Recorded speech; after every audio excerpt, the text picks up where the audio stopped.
नमस्कार साथियों, मैं doctor Manoj Ahuja Ahuja news channel में आपका हार्दिक अभिनंदन करता हूं। आहूजा न्यूज बुलेटिन देखने से पहले हम आपको बता दें, हमारा न्यूज चैनल कोई प्रोफेशनल चैनल नहीं है। कानून की विशेष जानकारियां दिखाना, मौजूदा विधानसभा से संबंधित महत्वपूर्ण खबरें दिखाना और हमसे जो लोग जुड़े हुए हैं, हमारे सब्सक्राइबर्स, हमारे मित्र, हमारे शुभचिंतक, उनसे जुड़ी हुई महत्वपूर्ण खबरें दिखाना हमारे आहूजा न्यूज चैनल की पहली प्राथमिकता में शामिल है। आप भी हमारे आहूजा न्यूज चैनल के सदस्य बने। अगर आपने हमारे चैनल को सब्सक्राइब नहीं किया है तो सब्सक्राइब करें। तो आइए देखते हैं आज की विशेष खबरें आहूजा न्यूज चैनल बुलेटिन। हाल ही में दिए गए एक फैसले में सुप्रीम कोर्ट ने medical termination of pregnancy act के बारे में अपनी आपत्ति जताई है। इस एक्ट के तहत बलात्कार और अनाचार की शिकार नाबालिगों के मामले में 24 सप्ताह की ऊपरी सीमा से ऊपर के गर्भ को समाप्त करने की अनुमति नहीं दी जाती है, जबकि भ्रूण में पर्याप्त असामान्यताएं होने पर ऐसे गर्भ को समाप्त करने की अनुमति दी जाती है। कोर्ट के अनुसार ऐसा लगता है कि विधायिका ने यह मूल्य निर्णय लिया है कि पर्याप्त रूप से असामान्य भ्रूण गर्भवती व्यक्ति को बलात्कार की तुलना में अधिक गंभीर चोट पहुंचाएगा।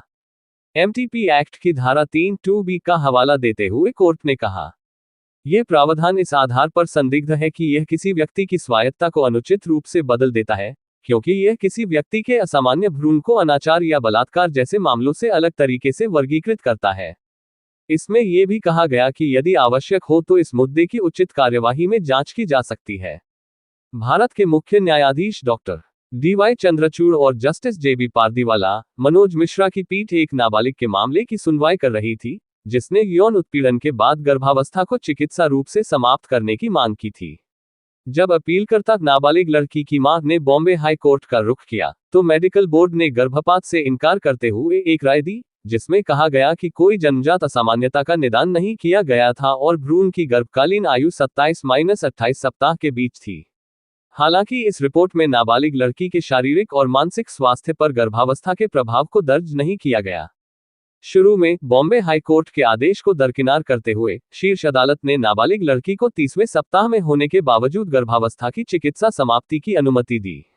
हालांकि बाद में जब डॉक्टरों ने उन्नत चरण में गर्भावस्था को समाप्त करने के अंतर्निहित जोखिमों को रेखांकित किया, तो उसने और उसके माता पिता ने बदलते विचार व्यक्त किए। इसके कारण न्यायालय ने मामले की फिर से सुनवाई की। अंततः नाबालिग लड़की और उसके माता पिता की नियत तिथि पर बच्चे को जन्म देने की इच्छा और साथ ही नाबालिग लड़की की भलाई को ध्यान में रखते हुए गर्भावस्था को समाप्त करने की अनुमति देने वाले पहले के आदेश को वापस ले लिया गया। तथ्यात्मक पहलुओं को अलग रखते हुए न्यायालय ने कहा कि जब भी 24 सप्ताह से अधिक की गर्भकालीन आयु वाली गर्भवती महिला संवैधानिक न्यायालयों में जाती है, तो एमटीपी अधिनियम के अनुसार गठित मेडिकल बोर्ड के लिए यह अनिवार्य है कि वह उनके शारीरिक और मानसिक स्वास्थ्य के बारे में राय दे, भले ही भ्रूण में पर्याप्त असामान्यताएं हो या नहीं। न्यायालय ने इस अवसर पर यह रेखांकित किया कि एमटीपी अधिनियम में 2 स्थितियां निर्धारित की गई हैं, जिसके अंतर्गत गर्भावस्था की अवधि पर कोई सीमा नहीं होगी, जिसके लिए गर्भपात की अनुमति है। पहला, धारा 5 के तहत जब कोई चिकित्सक ये राय रखता है सद्भावनापूर्वक की गर्भवती महिला के जीवन को बचाने के लिए गर्भपात तत्काल आवश्यक है, और दूसरा, धारा 3(2)(b) के तहत जब भ्रूण में पर्याप्त असामान्यताएं हो। यह माना गया कि प्रावधान किसी व्यक्ति की स्वायत्तता को अनुचित रूप से बदल देता है, क्योंकि यह काफी हद तक असामान्य भ्रूण को अनाचार या बलात्कार जैसे मामलों से अलग वर्गीकृत करता है। कानून ने अधिनियम की धारा 3(2)(b) में मूल्य निर्णय दिया है कि एक पर्याप्त रूप से असामान्य भ्रूण किसी भी अन्य परिस्थिति की तुलना में महिला के मानसिक और शारीरिक स्वास्थ्य के लिए अधिक हानिकारक होगा। कानून के उसी सक्षम प्रावधान को अस्वीकार करना प्रथम दृष्टया अनुचित और मनमाना प्रतीत होगा। कानून का मूल्य निर्णय वैज्ञानिक मापदंडों पर आधारित नहीं लगता है, बल्कि इस धारणा पर आधारित है कि एक पर्याप्त रूप से असामान्य भ्रूण गर्भवती व्यक्ति को सबसे गंभीर रूप से चोट पहुंचाएगा। न्यायालय द्वारा अपने निर्णय में निकाले गए निष्कर्ष नीचे दिए गए हैं। IMTP अधिनियम RMP और मेडिकल बोर्ड को सुरक्षा प्रदान करता है जब वे गर्भावस्था की समाप्ति के बारे में सद्भावपूर्वक राय बनाते हैं। मेडिकल बोर्ड गर्भावस्था की समाप्ति पर अपनी राय बनाते समय खुद को MTP अधिनियम की धारा 3(2)(b) के तहत मानदंडों तक सीमित नहीं रखना चाहिए, बल्कि निर्णय के संदर्भ में गर्भवती व्यक्ति की शारीरिक और भावनात्मक भलाई का भी मूल्यांकन करना चाहिए। स्पष्टीकरण संबंधी राय जारी करते समय मेडिकल बोर्ड को राय और परिस्थितियों में किसी भी बदलाव के लिए ठोस कारण बताने चाहिए। और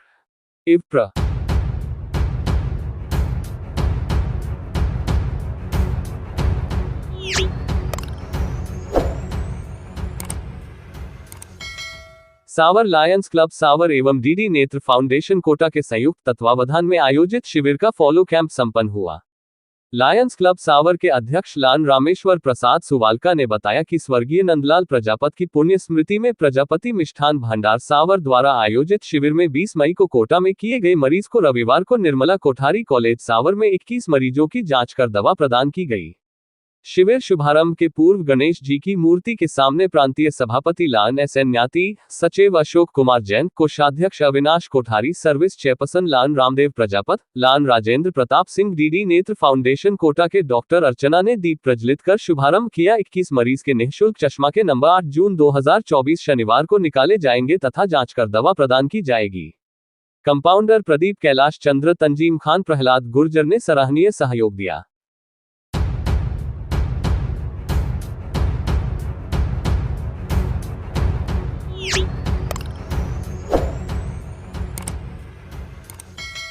अभिभाषक संघ सचिव एडवोकेट भैयाराम चौधरी ने बताया कि राजस्व मंडल राजस्थान में राज्य सरकार द्वारा राजस्थान प्रशासनिक सेवा अधिकारियों की नियुक्ति के आवेदन विज्ञप्ति को निरस्त कर सर्वप्रथम न्यायिक व अधिवक्ता कोटा बढ़ाया जाकर शीघ्र नियुक्ति देवे और भारतीय प्रशासनिक सेवा अधिकारियों के साथ साथ राजस्थान राजस्व न्यायिक सेवा का कैडर प्रारंभ करने और न्यायिक कोटे से पूर्ववत सुपर टाइम स्केल के जिला जजों को नियुक्त किए जाने की मांग रखी। साथ ही राजस्व मंडल राजस्थान का विघटन न हो, इसके लिए राजस्थान सरकार प्रभावी पैरवी करे। सभी मांगों पर विधानसभा अध्यक्ष जी ने सकारात्मक आश्वासन दिया। अभिभाषक संघ अध्यक्ष एडवोकेट राजेंद्र सिंह बराड़ ने बताया कि वर्तमान सरकार का गठन होते ही घोषणा की गई है कि उनकी सरकार की प्राथमिकता भ्रष्टाचार निवारण है, जो कि स्वागत योग्य है, परंतु राजस्व मंडल अजमेर एवं इसकी सर्किट बेंचों में व्याप्त भ्रष्टाचार का निवारण नहीं हो रहा है। मंडल में न्यायिक एवं अधिवक्ता कोटा बढ़ाया जाकर शीघ्र नियुक्ति देवे और न्यायिक कोटे में पूर्ववत सुपर टाइम स्केल के जिला जजों की नियुक्ति किए जाने, पुनर्तः रिक्त अधिवक्ता कोटे को भरने एवं भारतीय प्रशासनिक सेवा कोटा के 5 पदों में से भी रिक्त 4 पदों को भरने की बजाय राज्य सरकार द्वारा राजस्थान प्रशासनिक सेवा के अधिकारियों की नियुक्ति हेतु आवेदन पत्र मांगे गए हैं, उसको निरस्त किया जावे और सर्वप्रथम न्यायिक एवं अधिवक्ता कोटा बढ़ाया जाकर उसमें सुपर टाइम स्केल के जिला जजों एवं सक्षम अधिवक्ताओं की नियुक्ति की जाकर भारतीय प्रशासनिक सेवा कोटा में पूर्ण नियुक्तियां देने और राजस्व मंडल राजस्थान के विघटन को रोकने की मांग की। इस अवसर पर ज्ञापन देने हेतु राजस्थान राजस्व मंडल बार एसोसिएशन का प्रतिनिधिमंडल के रूप में राजेंद्र प्रसाद शर्मा, जगदम्बा प्रसाद माथुर, शांति प्रकाश ओझा उपस्थित रहे।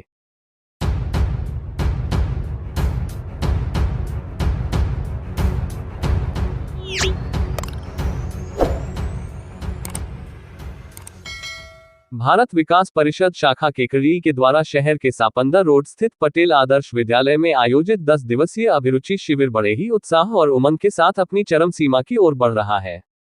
अभिरुचि शिविर की प्रकल्प प्रभारी अंजू शास्त्री ने बताया कि परिषद शाखा द्वारा विगत 17 मई से चल रहे अभिरुचि में लगभग 250 प्रशिक्षार्थियों ने भाग लिया और प्रतिदिन साय 3 बजे से 5 बजे तक विभिन्न 12 विधाओं में एक बढ़कर एक कलाएं सिखाई गई, जिसमें जूडो, कराटे, सिलाई, मेहंदी, क्ले, कुकिंग, ढोलक, चित्रकला, आर्ट कला, dance, English speaking, cursive writing आदि चीजों में पारंगत हासिल की।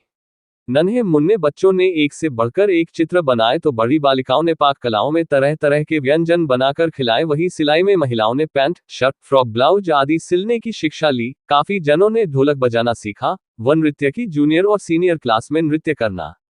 अभिरुचि शिविर के दौरान अनुभवी शिक्षकों के द्वारा विभिन्न प्रकार की कलाओं का ज्ञान दिया गया। परिषद शाखा के अध्यक्ष महेश मंत्री ने बताया कि अभिरुचि शिविर का समापन समारोह 27 मई सोमवार साय 4 बजे से केकड़ी के राजकीय उच्च माध्यमिक विद्यालय केकड़ी में संपन्न किया जाएगा। अभिरुचि शिविर में परिषद की मातृशक्ति महिला मंडल की ओर से राधा महेश्वरी, कैलाशी सोनी, सुमन जैन, श्यामा बयानी, मधु काबरा, शकुंतला बयानी, दिव्या जैन, शांता महेश्वरी, सरोज साहू सहित कई महिला सदस्य व कोषाध्यक्ष भगवान माहेश्वरी, सचिव दिनेश वैष्णव सक्रिय रूप से अपनी सेवाएं प्रदान की।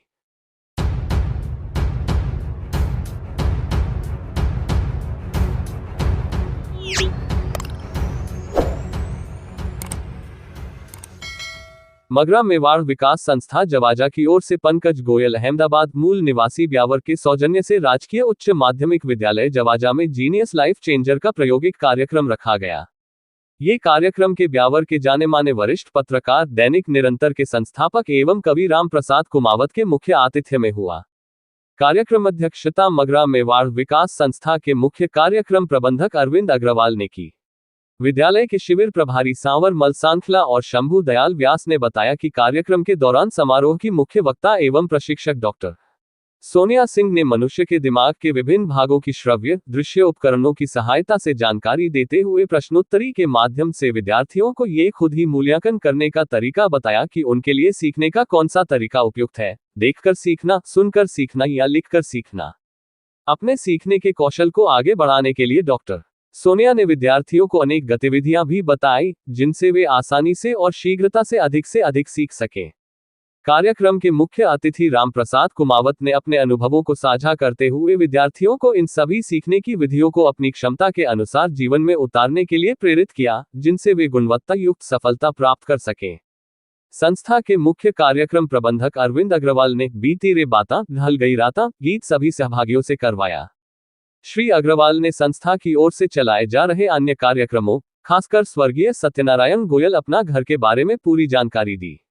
कार्यक्रम में विद्यार्थियों के अलावा मदन लाल, आशीष गोवल, पिस्ता मेहता, राजेंद्र सिंह, नरेश, सीता रावत, पुरुषोत्तम जानगिर, पारस छाजेड़ भी उपस्थित थे। उन्होंने भी इस नवाचार कार्यक्रम को सराहा। आंखें चुंधिया जाएंगी, कुछ दिखाई नहीं देगा, समझ में नहीं आएगा, थोड़ा सा ब्लरनेस आ जाएगी, एकदम से नहीं कंसंट्रेट कर पाएंगे। आप सभी एक छोटा सा मिनी जो सूरज है वो अपनी पॉकेट में लेके घूम रहे हो। जितनी बार आप इस गैजेट को देखते हो उतनी बार एक छोटे सूरज को आप देख रहे हो, बार बार देख रहे हो। तो बार बार देख रहे हो तो क्या हो रहा है, दिमाग कहाँ जा रहा है, उस रोशनी से। वो रोशनी नुकसान कैसे करती है, देखती तो हमारी, हम बच्ची ने बताया था, देखती तो हमारी एक्चुअली जो प्रोसेस है वो आंखों से शुरू होती है, लेकिन मैसेज पीछे तक जाता है। जो हमारा ऑक्सीमीटर होगा, मैं आपको बताऊंगी कि हमारा ब्रेन कितने हिस्से में, आगे साइंस वाले बच्चे तो जानते होंगे, लेकिन नॉर्मल, नॉट साइंस की भाषा में, नॉर्मली कैसे फंक्शन करता है, जिसको मुझे समझना बहुत जरूरी है। अगर आप अभी थोड़ा कंसंट्रेट करो, मैं आपको एक स्क्रीन पर दिखाऊंगी, कितने बच्चे हैं मुझे बताना, केवल हाथ ऊपर करेंगे जो उसको रीड कर सकते हैं। थोड़ा समय दूंगी मैं, सर आपसे भी, आप सभी से भी निवेदन है, पढ़ पाए तो केवल अपने तक रखें, जब हम क्लास में चर्चा करें तो देख ले कि कौन कौन पढ़ पाया।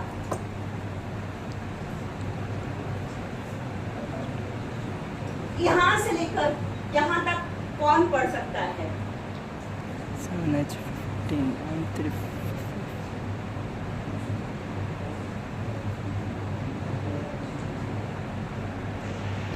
जिसने पहले ना देखा हो, शर्त ये है